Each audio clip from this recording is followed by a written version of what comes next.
Natagpo ang patay sa ilalim ng jeep sa San Juan City ang tinatayang 1 taong gulang na batang hinihinalang biktima rin ng rape. Una rito, isang lalaki ang nakunan pa ng CCTV na may dala sa bata bago pa man ito namatay. Dapat tayo maging manalig sa Diyos, higit pa dun mas malalim kasi higit pa tayo makakaranas ng matinding kalamidad. Alam niyo ba yun? Kahit yung tinatawag natin na krimen, higit natin maranasan yan sa mga darating na buwan o taon.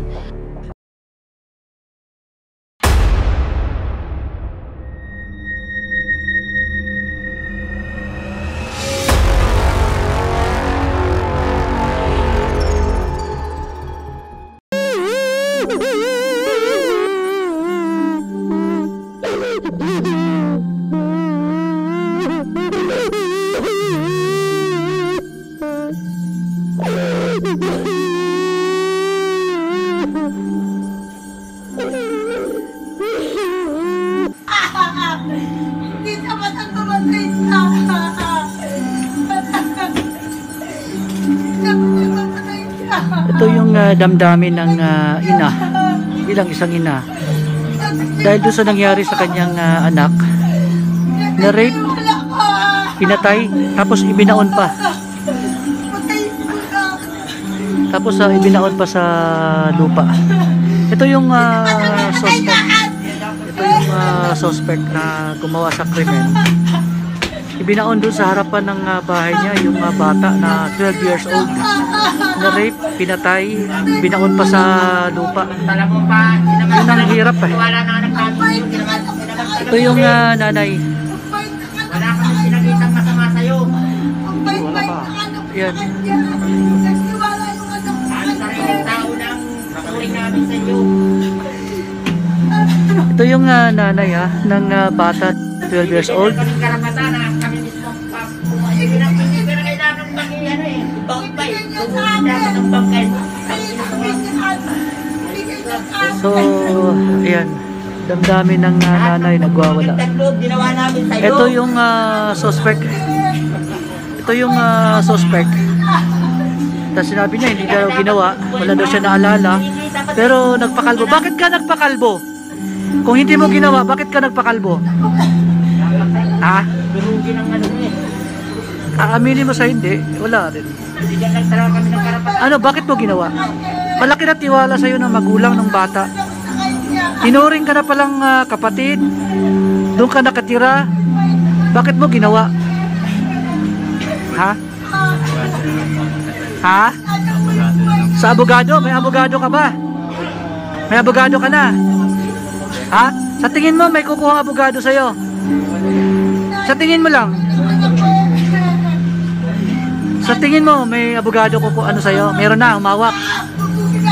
Tingnan mo yung magulang oh, ayan oh. Yan yung magulang ng bata, 12 years old. Sobrang tiwala ng magulang sa kanya. Ni-rape na, pinatay, binaon pa sa lupa. Kahit anong utos mo, sinusunod ka ng anak namin, pagtitiwala sa'yo. Ayan, so Pero bibigyan lang kami. ayan. Ha? Ito yung nanay ng bata, 12 years old. Ha? Hindi, wala sumali. Sa cellphone yan. Alin? Wala sumali. Yan yung nanay. Tayo, babalik mo kayo. Ito yung tatay. Tapos yun yung suspect. Okay, pe, ikaw bahala rito. 500.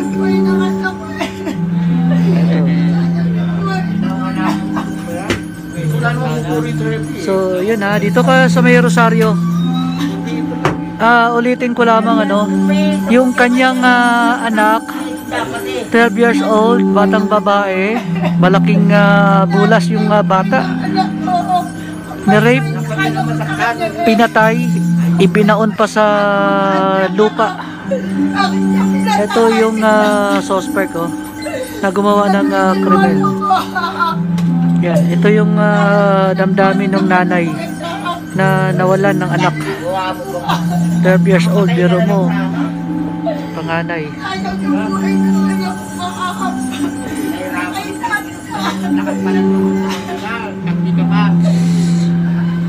So, tinatanggi pa nung suspect, pero ang tanong doon, bakit siya nagpakalbo? Bakit siya nagpakalbo? So, yun lang 12 years old na bata. Dito sa Rosario, Cavite, nangyari itong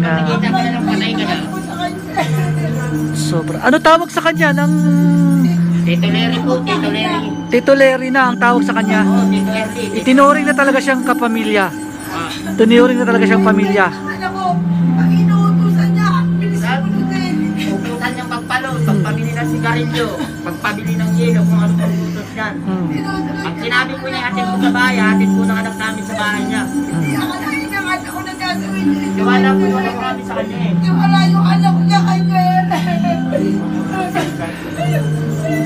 Tapos ito yung gumawa ng krimen Yan pakalungkot.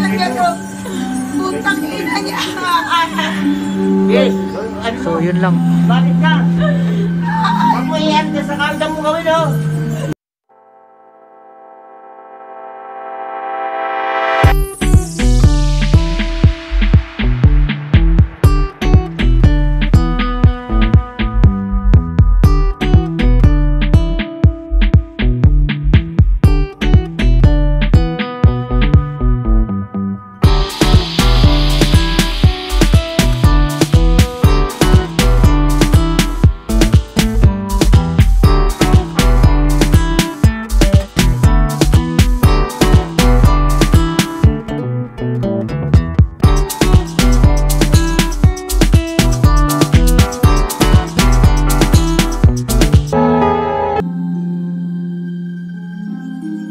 At yun po ang vision ni Madam Rudy Balvin ngayong araw. Uulitin ko, hindi nag-post si Madam Rudy ng kanyang mga visions upang magbigay ng panik sa mga Pilipino o OFW, kundi magsilbi itong nabahay nang sa ganon tayo ay makapaganda. Nasa sa atin naman po iyon kung paano natin ito tatanggapin. Wala namang pong mawawala kung susundin natin. Maraming salamat po sa inyong panonood. Mabuhay po kayo.